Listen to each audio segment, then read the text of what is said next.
Hello viewers, প্রতিদিনের মতন আজকেও আমরা একটা বাজারে ঘুরতে গেছিলাম মিলানো সেন্টারে। প্রতিদিন আমরা এক বাজারে যাই, আপনাদেরকে দেখাই অবশ্য যে কোন বাজারে আমরা গেছি, যেখানে বাংলাদেশের বেশি থাকে। কিন্তু এই বাজারে আমরা আসছি ঘোরার জন্য, দেখার জন্য যে এখানে কি কি পাওয়া যায়।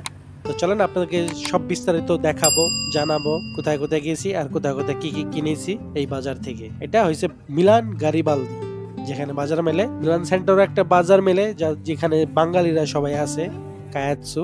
কিন্তু এইখানে একটা বড় বাজার ওই জায়গার থেকেও। তো আজকের দিন গেছিলাম আমি আমার বাবা। দেখেন এখানে বাংলাদেশি ভাই কিভাবে ব্যবসা করে, বাজারের ভিতরে ব্যবসা করতে পারে না কি জন্য।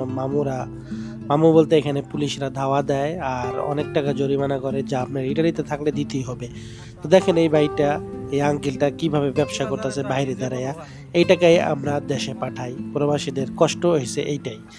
তো দেখেন আমার বাবা এখানে কিছু কিনতেছে তার কাছ থেকে, কেনাটাই ভালো মনে করি। তো আমার বাবাকে নিয়ে আমরা অনেক ঘুরছি, অনেক কিছু কিনছি। বলতে গেলে ইটালিতে অনেক সস্তা, ফল ফ্রুটগুলি, সবজিগুলি এখানে বাংলাদেশ থেকে অনেক সস্তা পাওয়া যায়। এই জন্য বাংলাদেশের সুপার মার্কেটে আপনারা যদি যান, অনেক দামি দামি জিনিস আপনারা কিনবেন, কিন্তু ভালো হবে না, ফরমালিন থাকে। কিন্তু ইটালিতে এখানে সব ফ্রেশ।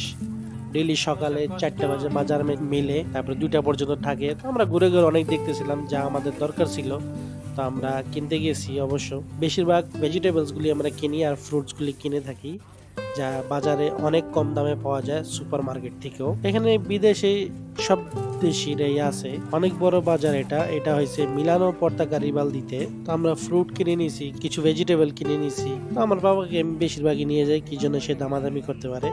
এখানেও দামাদামির সিস্টেম আছে, কিন্তু কম, অতটা না আমাদের বাংলাদেশের মতো। সারা বাজার ঘোরার পর তারপরে আমরা এক জায়গায় থেমে গেছি কিছু ভেজিটেবলস কেনার জন্য, কি জন্য এখানে সস্তা আর কম দামে পেয়েছি।